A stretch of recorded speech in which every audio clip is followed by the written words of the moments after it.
এই প্রচণ্ড গরমে বাচ্চা ফ্যামিলি সবাইকে নিয়ে মজা করার জন্য আজকে আমরা চলে এসেছি দেউলটিতে। আমরা টোটাল 8 জন এসেছিলাম এবং সত্যি বলতে এই জায়গাটা মধ্যবিত্তের নাগালের মধ্যে। পকেটে সেরম চাপও পড়বে না আর আনন্দ উপভোগ করা যাবে 16 আনা। খুব অল্প খরচে আমরা ঘুরেছি, সব কথা বলবো এই ভিডিওর মাধ্যমে।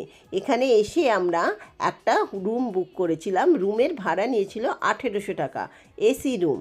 তারপরে আমরা সারাদিন খাওয়া দাওয়া করেছি আলাকাটে। এদের অবশ্য প্যাকেজের ব্যবস্থা আছে, ডে প্যাকেজের।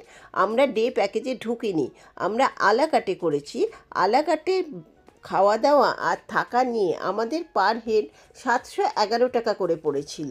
এবার আমরা প্রথমেই ব্রেকফাস্ট করে চলে এলাম শরৎচন্দ্রের বাড়িতে দেখব বলে। এই সেই পুকুর যেখানে কার্তিক গণেশ মাছ থাকতো, মনে আছে কার্তিক গণেশের কথা?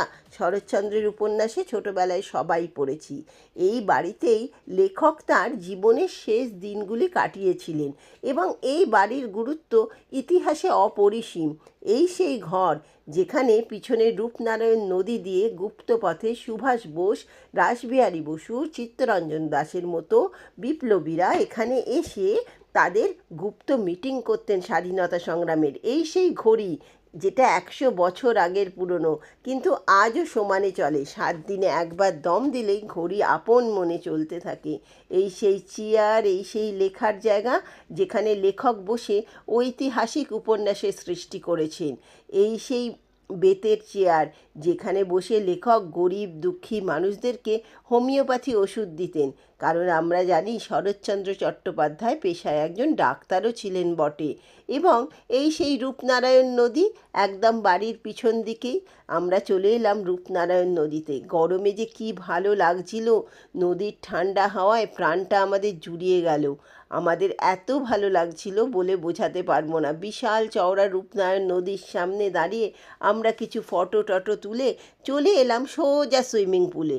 সুইমিং পুলটা কিন্তু ভীষণ ভালো এখানকার। সুইমিং পুলের এন্ট্রি ফি আছে 50 টাকা করে। সিনথেটিক জামা কাপড় নিয়ে যেতে হয়, আর জামা কাপড় না নিয়ে গেলে ওখান থেকে তুমি কিনেও নিতে পারো। আর সুইমিং পুলের মধ্যে ছোট বাচ্চাদের জন্য আলাদা ব্যবস্থা করা আছে যেখানে কম জল। আর এই যে বড় পুলটা দেখছো, এটা অ্যাডাল্টের পুল, ওপর থেকে জলও পড়ছে।